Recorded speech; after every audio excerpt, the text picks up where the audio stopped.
Hello students, कैसे हैं आप लोग। आई होप आप लोगों की पढ़ाई बहुत अच्छी चल रही होगी। देखिए, आज हम लोग यूनिट 2 स्टार्ट करने वाले हैं, जिसमें आज का जो टॉपिक है वो है रिसर्च एप्टीट्यूड, यानी कि शोध अभिवृत्ति या अभिक्षमता। तो चलिए ये शुरू करते हैं। देखिए, यहाँ पे लिखा है अनुसंधान का अर्थ, उसकी विशेषताएं और उसके प्रकार। ये वाले चैप्टर में हम लोगों को ये सारी चीज़ें कंप्लीट करनी है। सबसे पहले देखते हैं कि अनुसंधान या शोध का अर्थ क्या होता है। तो आइए जानते हैं मीनिंग ऑफ रिसर्च क्या होता है। सबसे पहले देखिए, अनुसंधान अथवा शोध किसी सोद्देश्य निर्दिष्ट समस्या को आधार बनाकर क्रमबद्ध एवं व्यवस्थित लेखन तथा परीक्षण के द्वारा बेहतर एवं नवीन और सामयिक ज्ञान की खोज है। मतलब कि यहाँ पर बेसिकली ये कहना चाह रहा है कि जब हम कोई भी शोध या खोज, बेसिकली कोई भी अनुसंधान करते हैं, तो वह अनुसंधान क्या होता है, किसी सोद्देश्य निर्दिष्ट समस्या, यानी कि हमारे पास एक उद्देश्य रहता है। उसके लिए उद्देश्य से हमारे पास उद्देश्य से बेसिकली एक समस्या होता है। ठीक है, मतलब एक समस्या के समाधान के लिए कहीं ना कहीं हमारे पास एक उद्देश्य रहता है, जिसके लिए हम कोई शोध करते हैं। तो इसी को यहाँ पे कह रहा है कि किसी भी उद्देश्य के लिए निर्दिष्ट समस्या को आधार बनाकर क्रमबद्ध एवं व्यवस्थित लेखन अथवा परीक्षण के द्वारा एक बेहतर और एक सामयिक ज्ञान की खोज करना अनुसंधान कहलाता है। देखिए, अनुसंधान का स्वरूप वस्तुनिष्ठ और तथ्य केंद्रित होता है। वस्तुनिष्ठ और तथ्य केंद्रित होता है, यानी बेसिकली अनुसंधान का जो रूप होता है वो सबके लिए वस्तुनिष्ठ यानी एक तरह का होता है। आत्मनिष्ठ मतलब क्या होता है, एक होता है सब्जेक्टिव, यानी सबके लिए अलग अलग। किसी भी खोज का रिजल्ट क्या होता है, एक होता है, और वस्तुनिष्ठ होता है, याद रखिएगा। अब देखिए, लिखा है प्रत्येक अनुसंधान किसी न किसी समस्या का तार्किक एवं वैज्ञानिक समाधान प्रस्तुत करता है। यही चीज मैंने आप लोगों को बताया कि कोई भी एक समस्या होगी, उसका उद्देश्य होगा, और कहीं ना कहीं उसको दूर करने का समाधान जो है वो शोध ही बेसिकली प्रस्तुत करता है। तो जिससे जुड़ी हुई कुछ नवीन अवधारणाओं एवं प्रतिस्थापनाओं और सिद्धांतों का निर्माण होता है। अनुसंधान का अंग्रेजी पर्याय रिसर्च शब्द री और सर्च, दो शब्दों से मिलकर बना हुआ है। अब देखिए, री का क्या अर्थ होता है। तो री का जो अर्थ होता है, बेसिकली री का अर्थ होता है अनुसंधान शब्द अंग्रेजी के रिसर्च के पर्याय के रूप में प्रयोग होता है, जिसका सामान्य अर्थ होता है पुनः खोज करना। और सर्च का क्या अर्थ होता है, खोज। और री मतलब पुनः, री मतलब क्या होता है, पुनः, और सर्च मतलब होता है खोज, यानी कि पुनः खोज करके नए उद्देश्य को प्राप्त करना। अब देखिए, अनुसंधान के लिए हिंदी भाषा में प्रयुक्त अन्य शब्द जैसे कि अन्वेषण, अनुशीलन, परिशीलन, मीमांसा, गवेषणा, खोज, शोध एवं रिसर्च है। फिर देखिए, वर्तमान समय में मानव जीवन में जो प्रगति हुई है और जिन सुख सुविधाओं का हम अनुभव करते हैं, उन सबका आधार अनुसंधान है। ऑब्वियस ही बात है, आजकल आप जितना भी देख रहे हैं कि कहीं ना कहीं मान लीजिए गर्मी का मौसम है और हम लोग अगर अपने घर में कूलिंग करना चाहे तो हम लोग या तो कूलर ऑन कर लेते हैं या फैन ऑन कर लेते हैं या एसी ऑन कर लेते हैं। तो वह किसका परिणाम है, वह सभी क्या है, कहीं ना कहीं शोध या अनुसंधान का ही परिणाम है। लेकिन मानव जीवन में होने वाली सभी प्रगति को हम अनुसंधान नहीं कह सकते। क्यों? क्योंकि सामान्य अनुभवों से, तात्कालिक एवं आकस्मिक घटनाओं से, प्रयत्नों एवं भूलों यानी ट्रायल एवं एरर से भी जीवन के विविध क्षेत्रों में प्रगति हुई है और होती रहती है। अनुसंधान में योजना अनुसार कार्य होता है, वैज्ञानिक विश्लेषण की दृष्टि होती है, जिसका एक निर्धारित लक्ष्य होता है। देखिए, बेसिकली यहाँ पर बोल रहा है कि कभी कभी ऐसा होता है ना कि मान लीजिए हम लोग कोई खोज कर रहे हैं जिसका कि कोई उद्देश्य भी नहीं है और ना ही कि हमको कोई बेसिकली एक समाधान चाहिए किसी भी प्रॉब्लम का, ठीक है। लेकिन भूल चूक से क्या हो जाता है, हम किसी और चीज की खोज कर देते हैं। तो क्या वह अनुसंधान है? नहीं। कभी कभी ऐसा हो जाता है कि हम ट्रायल करते हैं किसी चीज को, या फिर कोई गलती हो जाती है, उससे भी कहीं ना कहीं विविध क्षेत्रों में प्रगति होती है और होती ही रहती है। तो बेसिकली इस यहाँ पर क्या नहीं होता है, योजना के अनुसार कार्य नहीं होता, इसलिए इसे शोध नहीं कह सकते। देखिए, यहाँ पर लिखा है कि वैज्ञानिक शोध में सह विचरण, भ्रामक संबंधों का बहिष्करण, सामान्यीकरण तथा सिद्धांतीकरण क्रमिक क्रियाएं हैं। अनुसंधान के 4 अंग होते हैं। पहला है ज्ञान क्षेत्र की किसी समस्या को सुलझाने की प्रक्रिया। जैसे मैंने बताया, मान लीजिए कि हमारे ज्ञान क्षेत्र में क्या है कि कोई समस्या आ गई है जिसका कि हमें समाधान निकालना है, तो उसके लिए कहीं ना कहीं शोध प्रक्रिया के माध्यम से ही उसे सुलझाया जा सकता है। दूसरा है प्रासंगिक तथ्यों का संकलन, यानी वह तथ्य जो वर्तमान में क्या है, बेसिकली बोला जाए तो जिसका रिविलेंस आज भी है। ठीक है, फिर देखिए लिखा है विवेकपूर्ण अध्ययन और विश्लेषण के लिए। उसके बाद है परिणाम स्वरूप निर्णय लेने के लिए शोध आवश्यक है। अब देखिए अनुसंधान की प्रमुख परिभाषाएं देखते हैं जो कि विभिन्न विद्वानों के द्वारा दी गई है। पहला परिभाषा है पीवी यंग के द्वारा, अनुसंधान एक ऐसी व्यवस्थित विधि है जिसके द्वारा नवीन तथ्यों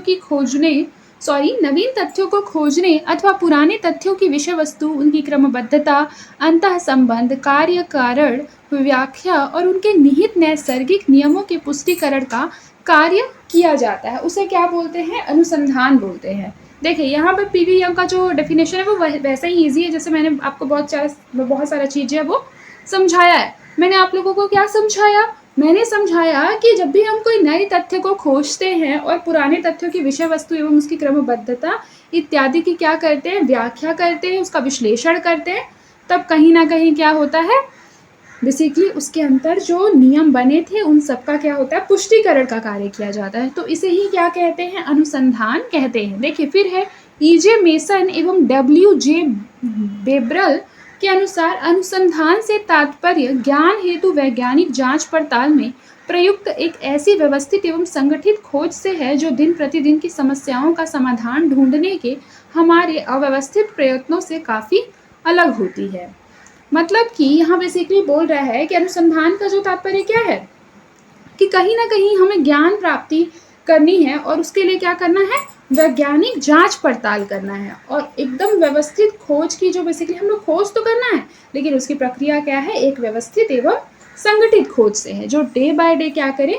समस्याओं का समाधान ढूंढे और जो है बेसिकली उसका विश्लेषण करे। फिर देखिए C.R. कोठारी के अनुसार अनुसंधान पद से तात्पर्य एक ऐसी विधि से है जिसमें सोपानों के रूप में समस्या की पहचान, परिकल्पना का निर्माण, तथ्य और प्रदत्तों का संकलन, संकलित तथ्यों का विश्लेषण निहित रहता है, जिसकी अभिव्यक्ति समस्या विशेष के हल अथवा सैद्धांतिक आधार के रूप में सामान्यीकृत धारणाओं के रूप में दिखाई दे। देखिए यहाँ पर बेसिकली बोल रहा है कि अनुसंधान पद से तात्पर्य एक ऐसी विधि से है जिसमें सोपानों के रूप में समस्या की पहचान, यानी कि सोपानों का रूप का मतलब समझ रहे हैं? जैसे मान लीजिए कि ये एक पिरामिड है, ठीक है, तो सबसे पहले हम सोपान क्रम से चलेंगे। तो सबसे पहले ए को सॉल्व करेंगे, फिर बी की समस्या को सॉल्व करेंगे, सी की समस्या को, फिर डी की समस्या को। इस तरीके से एक सोपान के अनुसार क्या करेंगे? हम लोग समस्या की पहचान करेंगे। उसके पश्चात हम परिकल्पना का मतलब किसी एक योजना का निर्माण करेंगे और उसके बाद हम क्या करेंगे कि बहुत से तथ्य और फैक्ट जो होंगे उसका संकलन करेंगे, मतलब उसको इकट्ठा करेंगे और फिर इसके बाद जो हमने फैक्ट इकट्ठा किए हैं उसको क्या करेंगे? इकट्ठे हम लोग एक एक करके अध्ययन करेंगे। ठीक है, फिर उसके बाद कहीं ना कहीं क्या करेंगे? उस विशेष समस्या के हल के ऊपर ध्यान देंगे। अब आगे देखिए जेम्स ड्रेवर की डेफिनेशन है कि किसी क्षेत्र में ज्ञान अथवा सत्यापन हेतु की जाने वाली क्रमबद्ध खोज ही अनुसंधान है। काफी सिंपल सा है, आप लोगों को समझ भी आ गया होगा। अब देखिए हम लोग चलते हैं अनुसंधान की विशेषताओं पर। ठीक है, चलिए ये देखते हैं। देखिए इसमें वैसा समझाने लायक कुछ नहीं, क्योंकि ये चीज़ हम लोग जानते भी हैं और समझते भी हैं। तो आपको बस एक बार इसको रीड कर भी लेंगे ना तो भी आपको अच्छे से समझ में आ जाएगा, लेकिन अगर आप इस क्लास को अच्छे से सुन भी लेंगे तो वो आपको याद हो जाएगा। चलिए ये देखिए, पहला पॉइंट है कि अनुसंधान का जो उद्देश्य है वह किसी समस्या का वैज्ञानिक विधि से समाधान ढूंढना है। बिल्कुल सही। जब भी हम कोई भी रिसर्च करते हैं तो कहीं ना कहीं हमारे मन में एक एम होता है कि हमें बेसिकली कौन सी समस्या का समाधान ढूंढना है। ये चीज़ हमारे जो माइंड है उसमें पहले से क्लियर होता है। ठीक है, तो वही बात यहाँ पर कह रहा है। फिर देखिए अगला है कि अनुसंधान में एक सामान्य परीक्षण में विश्वसनीयता, वस्तुनिष्ठता और प्रयोगों को प्राथमिकता दी जाती है।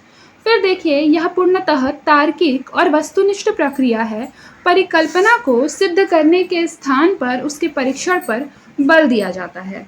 लिखा है अनुसंधान सिर्फ सूचनाओं की पुनः प्राप्ति या संग्रहण नहीं करता, बल्कि अनुसंधान में व्यापीकरण, नियमों या सिद्धांतों के विकास पर बल दिया जाता है। फिर उसके बाद देखिए अनुसंधान में आंकड़ों के संग्रहण के लिए विधियों, प्रविधियों एवं वैध उपकरणों का प्रयोग किया जाता है। उसके बाद इन आंकड़ों का शोधन, संलेखन, अभिकलन व विश्लेषण किया जाता है। फिर देखिए अनुसंधान करने के लिए अनुसंधान प्रश्न तैयार करना आरंभिक अनिवार्यता होती है। मतलब आपको कौन कौन से प्रश्नों का हल ढूंढना है, उस प्रश्न को क्या करेंगे आप लोग एक पेपर पर तैयार कर लेंगे, जिससे कि आपको हेल्प मिले कि आपको कौन से प्रश्नों का समाधान ढूंढना है। अब देखिए लिखा है, अनुसंधान की गुणवत्ता अनुसंधान की प्रासंगिकता से तय होती है कि जो अनुसंधान है वो वर्तमान में उसकी प्रासंगिकता कितनी ज़्यादा है।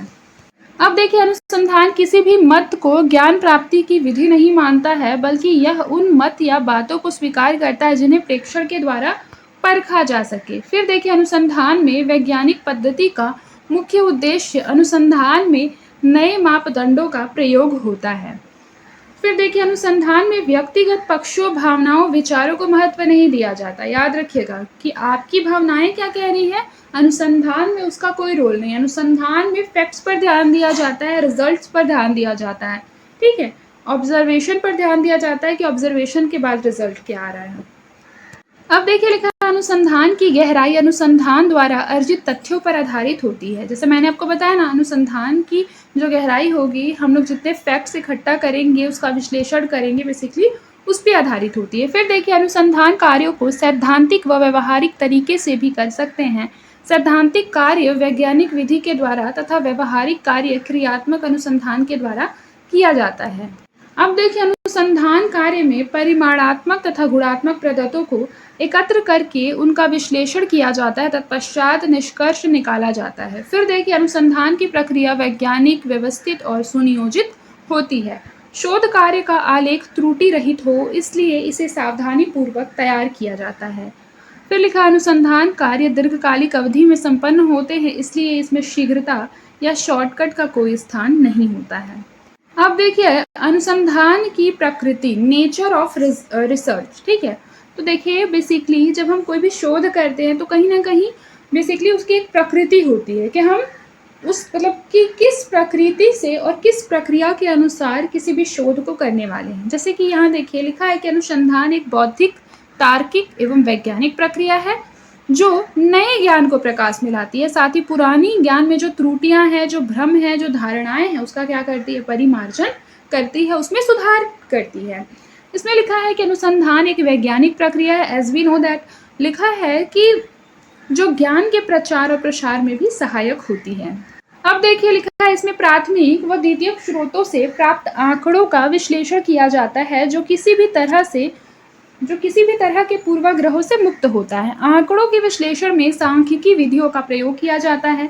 अनुसंधान के लिए वैज्ञानिक अभिकल्पों यानी साइंटिफिक डिजाइन का प्रयोग किया जाता है। फिर उसके बाद देखिए, अनुसंधान द्वारा प्राप्त ज्ञान को सत्यापित किया जा सकता है क्योंकि इसके अंतर्गत किया गया निरीक्षण नियंत्रित एवं वस्तुनिष्ठ होता है। इसके द्वारा किसी नए तथ्य, विधि, वस्तु की खोज की जाती है या फिर प्राचीन तथ्य, सिद्धांत, विधि या वस्तु में परिवर्तन किया जाता है। आंकड़ों को प्राप्त करने के लिए विश्वसनीय या वैध उपकरणों का प्रयोग किया जाता है। अब देखिए, अनुसंधान के जटिल घटनाक्रमों को समझाने के लिए विश्लेषण विधि प्रयोग में लाई जाती है। इस विश्लेषण के लिए परिकल्पनाओं का निर्माण एवं परीक्षण किया जाता है। यह सुव्यवस्थित, बौद्धिक, तर्कपूर्ण एवं वस्तुनिष्ठ प्रक्रिया होती है। अब देखिए, अनुसंधान के प्रकार, टाइप्स ऑफ रिसर्च। तो किसी भी अनुसंधान की शुरुआत एक समस्या की पहचान के साथ होती है, तत्पश्चात समस्या को पहचान कर उसका समाधान ढूंढा जाता है, जिसके निम्नलिखित 2 कारण होते हैं। पहला हो जाएगा बौद्धिक यानी इंटेलेक्चुअल, यानी मनुष्य की जिज्ञासु प्रवृत्ति प्लस ज्ञानार्जन से प्राप्त आत्मसंतुष्टि की भावना, ठीक है, इसे क्या बोलते हैं, बौद्धिक कहते हैं। फिर है व्यवहारिक। व्यवहारिक में हो जाएगा कि कहीं ना कहीं व्यवहारिक ज्ञान उसे कहा जाता है जो प्रैक्टिकल पर आधारित हो, जो कि हम करके सीखते हैं, उसे बोलते हैं व्यवहारिक ज्ञान। जैसे कि उसमें क्या होता है, ज्ञान की प्राप्ति प्लस समस्या विशेष का व्यवस्थित रूप से विश्लेषण करना। लिखा है, उपर्युक्त दोनों कारणों के आधार पर समस्त अनुसंधानों को 2 वर्गों में विभक्त किया जाता है। एक होता है मूलभूत अनुसंधान यानी फंडामेंटल और बेसिक रिसर्च। इसमें है एंड्रियास जो है उसके अनुसार मूलभूत अनुसंधान का मुख्य उद्देश्य नई प्ररचनाओं यानी कि डिजाइन का निर्माण करना है। याद रखिएगा, एंड्रियास के अनुसार मूलभूत अनुसंधान का मुख्य उद्देश्य क्या है, डिजाइन का निर्माण करना है, प्ररचनाओं का निर्माण करना है। मूलभूत अनुसंधान का मुख्य ध्येय जो होता है, या ध्येय मतलब होता है उद्देश्य, वैज्ञानिक सिद्धांतों के माध्यम से प्राकृतिक या अन्य घटनाओं की बेहतर समझ को विकसित करना है। मूलभूत अनुसंधान नए विचारों और सिद्धांतों का निर्माण करता है। ऑब्वियस सी बात है, जो फंडामेंटल रिसर्च होता है या बेसिक रिसर्च होता है वो कहीं न कहीं क्या करता है, नए विचारों या सिद्धांतों को जन्म देता है, जो विभिन्न क्षेत्रों में प्रगति और उसके विकास का आधार बनता है। जीन पियाजे ने मूलभूत अथवा मौलिक अनुसंधान के आधार पर ही मानव विकास का सिद्धांत दिया है। मूलभूत अनुसंधान एवं मौलिक अनुसंधान के सिद्धांतों का उपयोग अनुप्रयुक्त अनुसंधान में किया जाता है। अब देखिए व्यवहारिक अनुसंधान यानी अप्लाइड रिसर्च, इसमें होता है एंड्रियास कहते हैं कि तथ्यों के द्वारा यदि अनुसंधान करता किसी भी क्रियात्मक समस्या का समाधान करे तो यह अनुसंधान व्यवहारिक अनुसंधान की श्रेणी में आएगा। मतलब जब अनुसंधानकर्ता का मतलब वह जो कि क्या कर रहा है, रिसर्च कर रहा है, अगर वह किसी समस्या का समाधान कर रहा है, ठीक है, तो कहीं ना कहीं क्या हो जाएगा, यह व्यवहारिक अनुसंधान की श्रेणी में आएगा। फिर देखिए व्यवहारिक अनुसंधान वैज्ञानिक अध्ययन और अनुसंधान से संबंधित है, जिसमें व्यवहारिक समस्याओं को सुलझाने का प्रयास किया जाता है। इस अनुसंधान का प्रयोग जो है वो दैनिक समस्याओं एवं नवीन प्रौद्योगिकियों के विकास के लिए किया जाता है।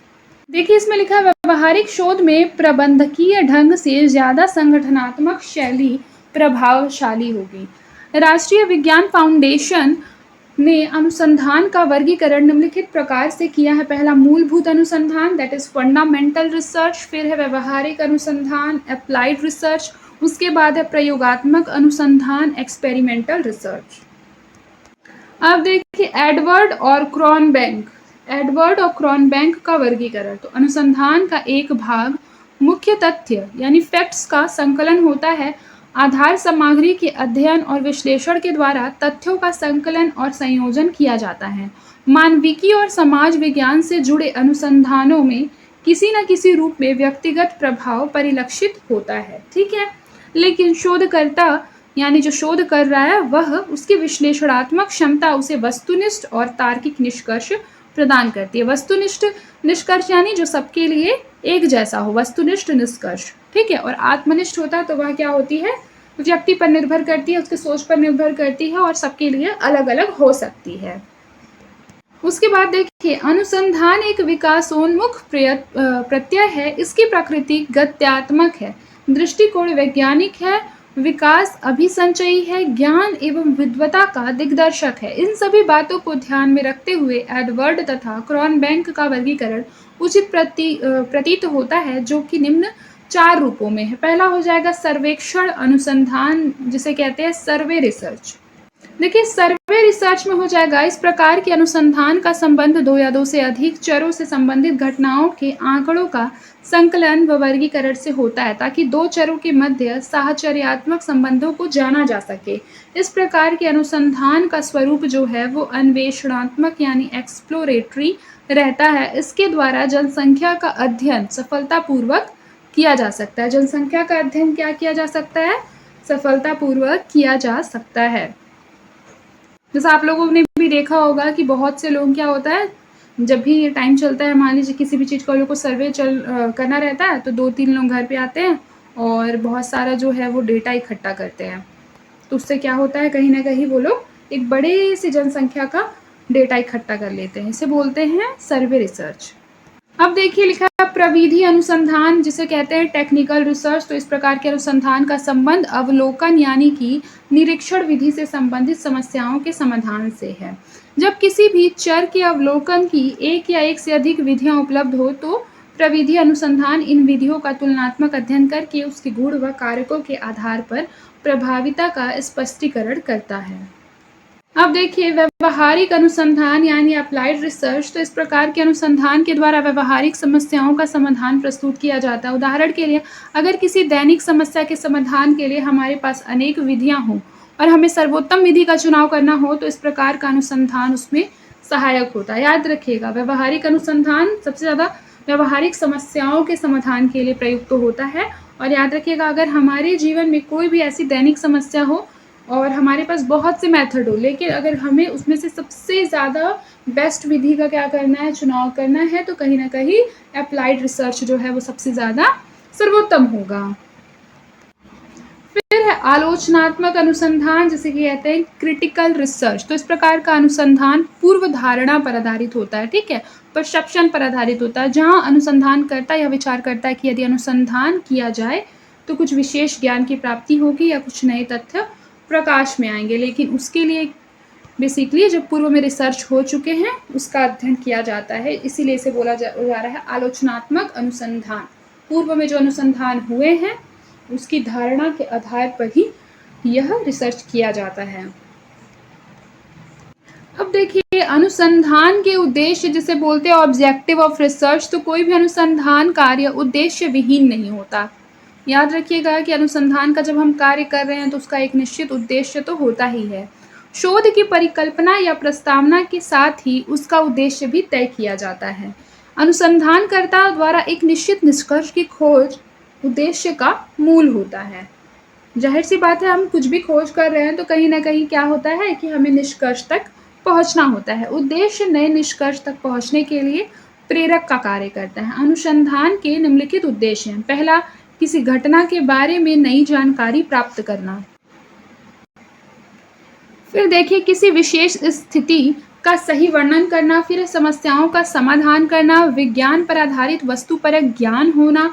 दो चरों के मध्य कार्य कारण का जो संबंध है उसे समझना और परीक्षण करना, ठीक है, कि उन दोनों के मध्य क्या संबंध है।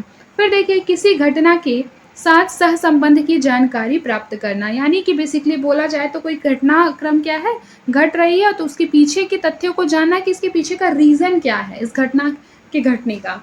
फिर व्यवस्थित प्रयत्न के द्वारा सिद्धांतों का निर्माण करना।